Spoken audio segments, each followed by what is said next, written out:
Welcome to Within the Frame, where we bring the most pressing issues across the globe into focus. I'm Kim Mok-yeon.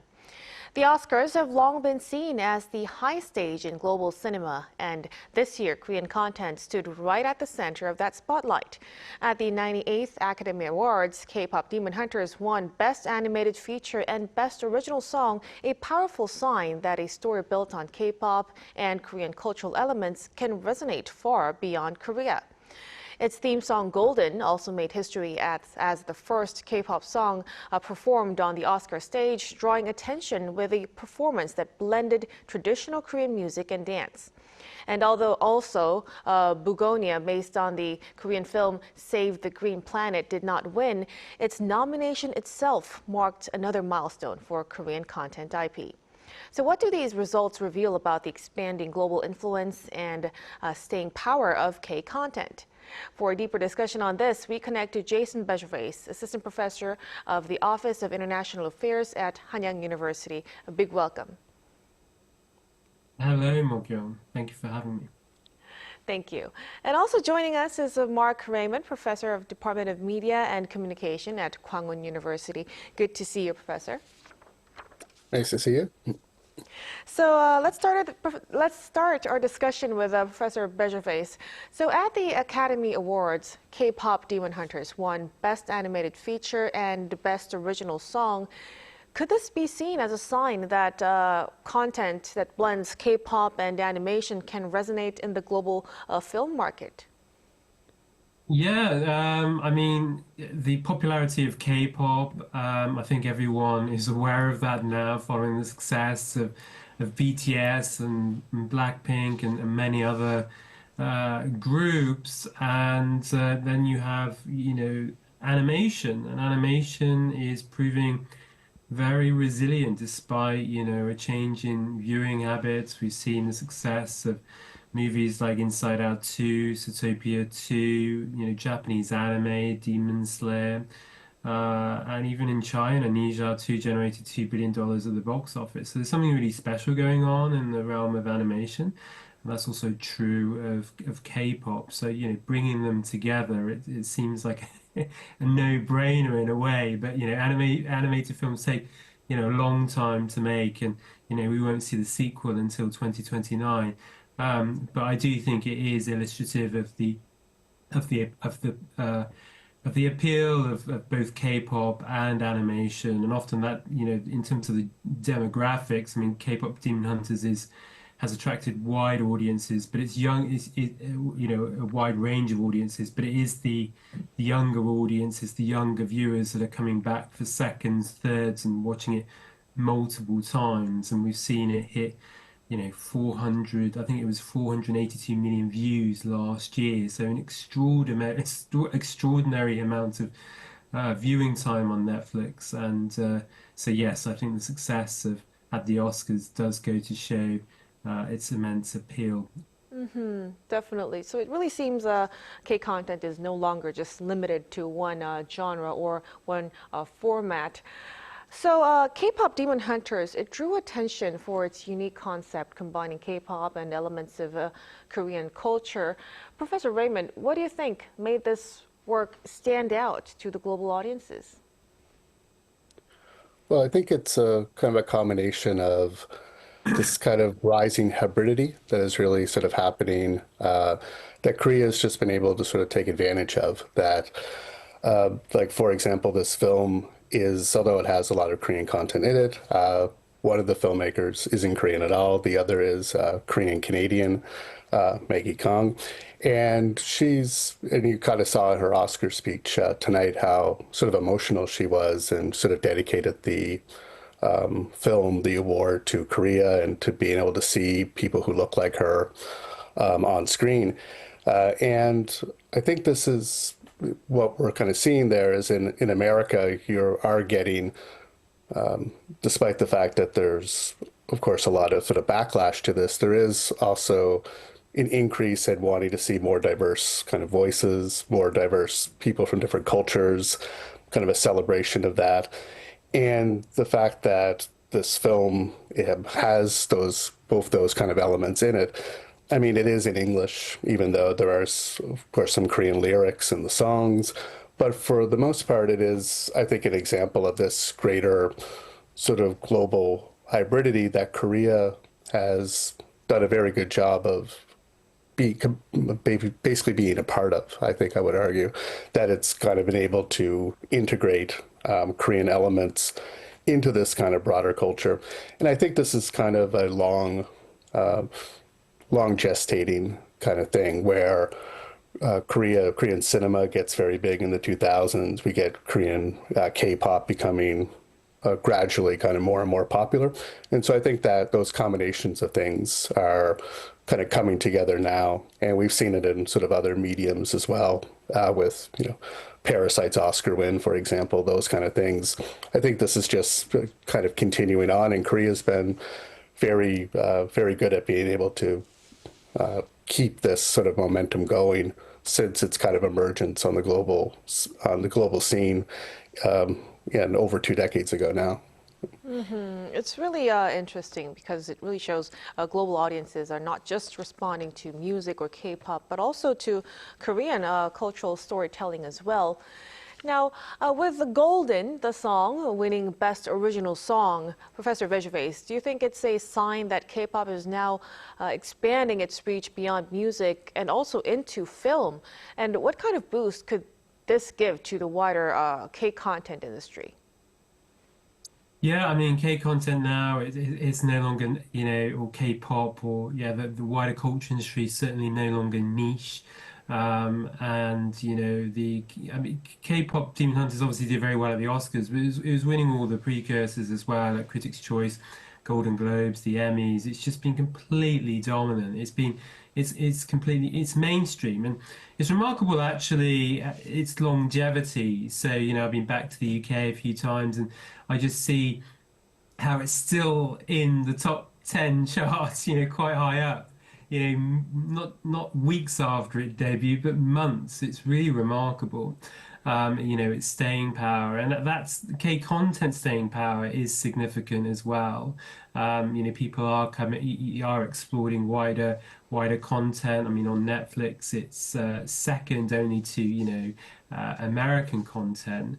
And so, it's a major draw globally, and I think, its success at the Oscars is significant. There was this moment, I think, with Parasite where things did change. It was a game changer in terms of the fact that it was a non-English language film, winning, Best Picture, and then you had Minari that was nominated, I think, a year later, and then Past Lives as well, and we've seen Beef do really well on the awards circuit as well. And I think K-pop Demon Hunters is in a way an extension of that, but it's also somewhat different. It's an animated film. It's not produced by a Korean company. It was produced by Sony Pictures, and it's been great. Interesting to see. I mean, Professor Mark Raymond there talk about hybridity, and I think that's a really good word to use because this film is very much it does have those Korean elements, but it is the financing comes from the United States, and I think that's where the explosion or popularity of Korean content's going these days. It's not just Korean producers, Korean directors, Korean companies making Korean content, but it's these global streamers, these studios that are producing it because it is attracting interest, it is profitable, and it's doing really well, at the Academy Awards. Definitely. So this hybridity, it actually played a big part in the success of this film and the song as well. Now, staying with the song Golden, it became the first K-pop song to be performed on the Oscar stage. The performance, which incorporated traditional Korean music and dance, also drew a lot of attention. So, Professor Raymond, how would you view this growing trend of Korean traditional culture being used in global content? Yeah, I think it's something that has come about because of things like the internet, social media, these kind of things. It's what we're sort of getting now is, I think it's the audiences kind of wanting, some, elements brought in from other cultures And like we were just talking about this idea of mixing it in with traditional pop music. And so it's something that's recognizable for audiences. It is not completely outside of their normal experiences, but there's just something different as well. And that's what pop culture generally kind of thrives on generally, which is to take popular elements, things that are familiar, mix in some novelty, but not so much that it's difficult to understand. And I think what's happened with K-pop is we've seen this evolution, and you saw it in the singer EJ's comments when she was accepting the award tonight. She said, people used to make fun of me for liking K-pop, but that's no longer a thing anymore. This is now. So it's gone from being this marginalized taste to being this kind of mainstream taste. And I think what's sort of happened is, again, this is just a process that happens over sort of this long period of time. And we're sort of seeing the kind of accumulation of this, like we did with films with Parasite. And now we saw this tonight, I think, with K-pop Demon Hunters, not only with music, but also then animation. But again, as Jason, I think, smartly said, this is also different, right? This is Sony Classics film. This is something produced outside of Korea and sort of blending within the American mainstream, much more so than even something like Parasite, which remained, even though it won the Oscar, it was a big upset. It didn't have nearly the kind of numbers that you have on Netflix or something like K-pop Demon Hunter. So it's a different sort of level of phenomenon in a different space, really, like really the pop culture and very aimed at a very young audience as well, and kind of suited for that audience. And that's where its popularity really took off, I believe. Right. So it really seems to show Korean content, culture can be repackaged in a way that also feels fresh and also global as well. Now, when we turn to another case, Bugonia was also nominated in 4 categories, including a Best Picture. Although it did not win, this was a first time a remake of a Korean film was nominated. Could this become another turning point for the global competitiveness of Korean content IP, Professor Bejervaise? Yeah, I mean, looking at remakes of Korean films over the years, they've, well, put it politely, have not done very well. Old Boy, obviously, famously was a box office disaster, and there've been other films. I mean, Lake House did quite well, but actually, I think this remake is much better than the remakes we've seen before, and I think partly that's because of the pedigree involved. You've got Yorgos Lanthimos as a director, Ari Aster as a producer, and you've just got a terrific cast in there as well, including Emma Stone, and I think in terms of the way, I mean, Save the Green Planet, the original film directed by Jang Joon-hwan. I mean, that film came at a really interesting time for Korean cinema, and it really delves into some kind of really compelling social and difficult social issues, and I think given where America is right now, I think it was the right time for this film to come out. And I think if it wasn't for Parasite, kind of going back to what I said earlier about the success of Parasite, and I think I was at Busan a couple of years ago, and they were talking about this project, and it was basically because of Parasite and the success of Parasite that enabled them to get this remake off the ground, and some of these these studios in America are willing to finance it, and so I do think, yeah, it is a new chapter. We're seeing Korean IP not just resonating with audiences, although it wasn't this huge box office success, but critically it has been very, very well received. And so yeah, Korean IP working on the global stage in a different way. So even though it came without a win, the nomination itself, it signals a growing international confidence in Korean stories. Now, more Sure, broadly, absolutely. When we go a little bit broader, at recent Academy Awards, we have just seen content from not just Korea, but many different countries competing on the same stage. Professor Raymond, why do you think the Academy, which has long been seen as a conservative and Hollywood-centered awards body, is kind of changing in this direction?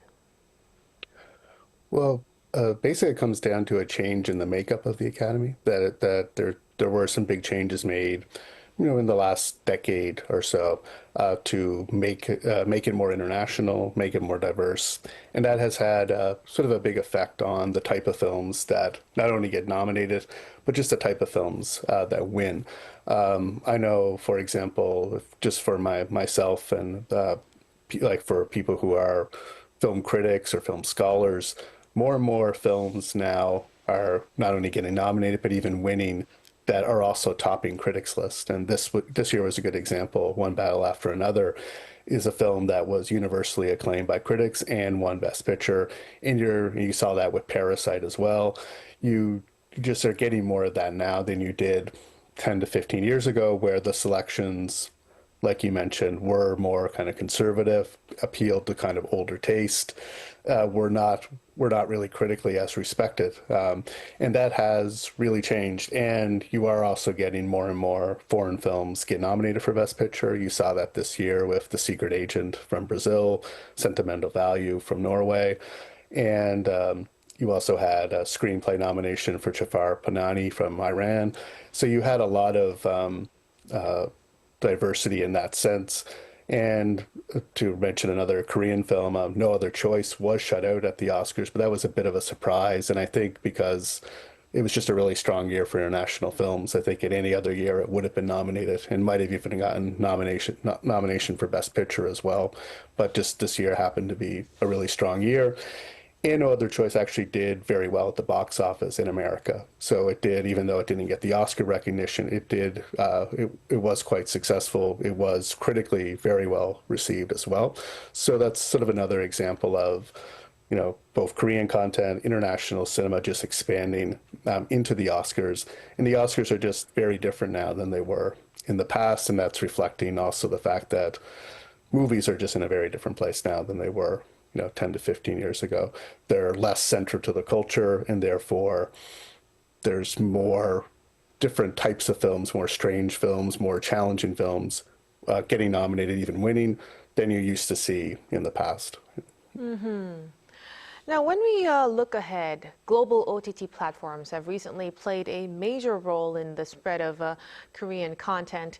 Professor Vergervais, how could K-content's strong showing at major international awards change investment trends and the production environment moving forward? Yeah, I mean, these streaming platforms, they do care about Oscars, Academy Awards, and we've seen that with Netflix. I mean, Netflix still haven't won Best Picture despite their best efforts. They've come close a few times with movies like Roma, but they've never managed to get the crown jewel of the the Academy Awards. And who knows, maybe they see Korean content as a way in which to secure that. But they have now won another Oscar for Best Animation, K-pop Demon Hunters, and so I think. Yeah, I mean, ultimately, it is worth mentioning. Ultimately, these stream platforms, they care about eyeballs. They care about the number of subscribers and who's watching. How many and the kind of numbers their content is generating. And if Korean content wasn't getting those eyeballs, they wouldn't care so much in Korean content. But as it happens, Korean content does generate that attention and does pull in those subscribers, as we've seen with shows like Squid Game and others, Extraordinary Attorney Woo, The Glory, All of Us Are Dead, and many others, and films too. I saw that The Great Flood actually did really well, despite getting a critical bashing from many critics after it screened in Busan last year. But yeah, it did surprisingly well. I mean, I think it even outperformed the Knives Out sequel. So, but yeah, Oscars do give that do give content, credibility, prestige, and Korean content is hitting that, and the marketing and the marketing power that it gets as a result of all that attention at the Oscars. It does. That's what they do. That's what these streamers do care about, and so it is, I suppose, a win-win situation. When you do get a success like K-pop Demon Hunters, it is doing well on the streaming platforms, but it's also getting that extra publicity as a result of the attention and the success at the Academy Awards. Definitely. So greater global recognition would eventually lead to bigger investment and a more ambitious production environment, of course. And we will be looking forward to and hoping for more of these kinds of accomplishments in the future. But as for now, we'll have to leave our discussion right here. Thank you so much for your insights, Professor Begervais. Thank you. And Professor Raymond, thank you so much. Thank you. And that'll be all from us on Within the Frame. Be sure to tune in again next time as we continue to explore the stories that matter. Till then, stay informed and engaged.